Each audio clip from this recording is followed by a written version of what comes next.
తమిళ రచయిత ఎస్ వెంకటేశన్ రచించిన వేల్పూరి పుస్తకానికి మంచి స్పందన లభిస్తున్న నేపథ్యంలో చెన్నైలో శుక్రవారం సాయంత్రం ఓ ప్రత్యేక కార్యక్రమం నిర్వహించారు.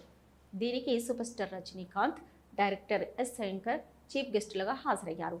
పుస్తకానికి సంబంధించిన ఇలాంటి కార్యక్రమానికి తనని అతిథిగా ఆహ్వానించడం ఆశ్చర్యంగా ఉందని రజనీ సరదాగా వ్యాఖ్యానించారు.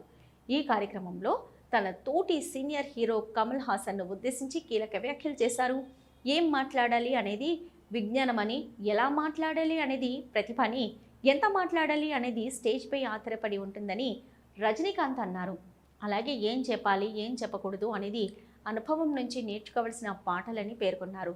ఇటీవల తాను చేసిన కొన్ని వ్యాఖ్యలు వివాదానికి దారితీసినందున ఈసారి ఆచితూచి మాట్లాడాలనుకున్నట్టు ఆయన తెలిపారు.